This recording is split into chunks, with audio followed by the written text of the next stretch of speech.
Plug Power reporting Q2 results last week. Revenue was up 83% year over year. But the company did report a wider than expected loss, and some of that has to do with margin pressure from the supply chain issues. Joining us now, one of the most exciting guests you can have. That's President and CEO Andy Marsh. Andy, welcome to Squawk on the Street. Well, thank you, Jim. A pleasure to be here. Andy, help us. There is a gigantic infrastructure bill in Washington, and apparently it has a lot for hydrogen, which is your strength. What will it mean for your business? Wow, Jim, we expect this business to be $1.7 billion in 2024 without this infrastructure bill. And this bill's an $8 billion opportunity for building hydrogen hubs. And nobody's in a better position than Plug Power to do that. But when we look at it, when I look at it, I see that the government really understands hydrogen is critical to climate change. And this bill includes opportunities for green hydrogen blended into the natural gas pipeline, for mobility applications, for manufacturing fertilizer. We're still trying to understand what the impact could be. And we plan in mid-October at our Plug Power Symposium to roll out what we really believe the impact will be. But I think it'll be substantial. And there's more on top of that.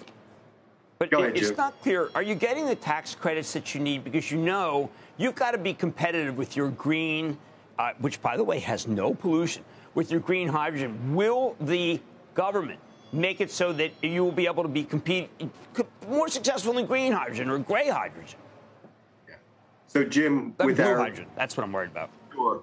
At 3 cents a kilowatt hour of electricity, and you can buy electricity at that price behind the meter, we are competitive. On top of that, in the reconciliation bills that are moving around Congress, there is a tax credit of $3 per kilogram. Just so your audience knows, a kilogram is like 2 gallons of gasoline. And there's also work going on to make, a 10-year extension of the investment tax credit, which is used by solar, wind, and fuel cells. So, I think the opportunity is much, much bigger than we previously expected with the aggressive posture that the federal government's taking. Can we catch up to Europe, to China, to South Korea? Well, I hear, democracy is dirty. But I can tell you that in the U.S., it's bottoms up. It's consumers, it's companies which drive governments to drive this type of policy. I'm excited about Europe, but I am convinced when you look at the technology leadership the United States has had in this technology, the Department of Energy supported it for a long time. Companies like Plug are well positioned to be successful in Europe, to be successful in Asia. In Europe, we're working with Hyvia, which is our JV with Renault for on-road vehicles. And this quarter, we'll close our joint venture with SK. So I do believe we can compete. And look, these companies came to the United States to get the technology, not the other way around. Okay, you have some pretty aggressive statements, very aggressive, in your conference call. And the one that stuck out for me, Andy, is the world is going to change much more rapidly than people can imagine about green hydrogen. There are a lot of people who are very suspect. Can you explain to us why it's going to change more rapidly?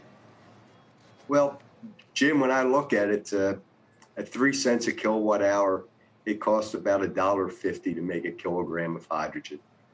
That's on line with what you can get with natural gas, especially natural gas with carbon capture. It may be even more attractive. I think people have the equation wrong.